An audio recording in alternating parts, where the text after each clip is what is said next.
ভাইরা তাকে কূপে নিক্ষেপ করলো। কেটে নিক্ষেপ করেছে, কূপে নিক্ষেপ করলো।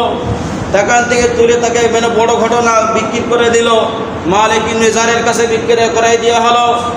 দেখেন তিনি মিশরকে বিক্রয় করলেন ইউসুফ আলাইহিস সালামকে। ইউসুফ আলাইহিস সালাম বিক্রয় করে যখন ওই দেশের যে সেনাপ্রধান থাকে সে ক্রয় করল ইউসুফ আলাইহিস সালামকে। করার পরে যখন বড় হয়ে গেল, জুলিকার যে ফাঁদ পাতলো সেই ফাঁদ ইউসুফ আলাইহিস সালাম ধরা দিলেন না। না দেওয়ার কারণে 10টি বছর তিনি জেল খেটেছেন। জেলের থেকে বেরোলেন এবং যে চতুর্থ বাদশাহ হয়েছিলেন আমিন হতে, তিনি তাকে স্বপ্ন দেখলেন। ওই সময় দুটো খোয়াব থেকে খোয়াব বলা হতো। তখন ওই বাদশাহ যখন খোয়াব দেখলেন, যে খোয়াব দেখলেন 7টা গরু মোতাজা গরু এবং 7টা ধান শুকনো গরু শুকাই যাচ্ছে, তখন ওই দেশের যে পুরোহিত মাথা তারা ওটা বলতে পারে না, ব্যাখ্যা দিতে পারে না।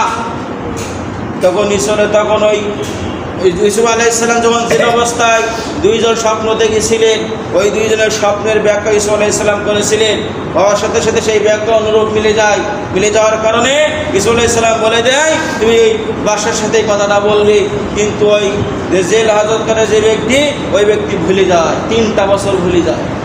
ভুলে যাওয়ার কারণে তখন বাদশাহ যখন খোয়াব দেখলেন, স্বপ্ন দেখলেন, যখন এটা ব্যর্থ হলেন, তখন ওই সেই কয়েদি উনি ওর বাপের খাদ্য যে পরিবেশন করতেন ওই দায়িত্ব নিয়ে যেতেছিলেন।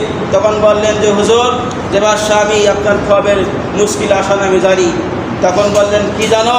তখন উনি দৌড়ে এসে হাজতে চলে যায়, জাবিরে কারাগারে চলে যায়। ওখান থেকে স্বপ্নের ব্যাখ্যা নিয়ে আসলেন। বাদশাহ বললেন হ্যাঁ, আমার স্বপ্ন এটাই সত্য হবে।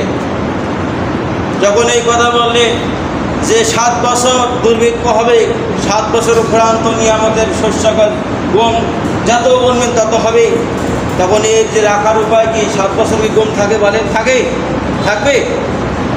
তখন এর মুশকিল আসান ওই ব্যক্তি কয়েদি জানে। বাদশার বললেন ওই কয়েদি জানে। তখন ওই বাদশাহ বললেন যে ওকে নিয়ে আসো, এ তো অনেক বড় ইতিহাস। তখন কয়েদি যখন ইউসুফ আলাইহিস সালামকে যখন নিয়ে আসলেন, তখন ইউসুফ আলাইহিস সালাম প্রশ্ন ছুড়ে দিলেন যে আমি যে কি কারণে আমাকে জেল খাটানো হয়েছে, জেলে দেওয়া হয়েছে, এটার সত্যিটা উদ্বোধন করা হোক। তখন বাদশার কাছে যখন এসে বললেন, বাদশাহ তখন বললেন যে কি কয়েদি, যে তাকে খালাস দেওয়া হচ্ছে, জেল থেকে মুক্তি দেওয়া হচ্ছে, কিন্তু তিনি প্রশ্ন ছুড়ে দিলেন। তখন ইউসুফ আলাইহিস সালাম বাদশাহ তখন খুঁজিয়ে দেখলেন এটা কি কারণে।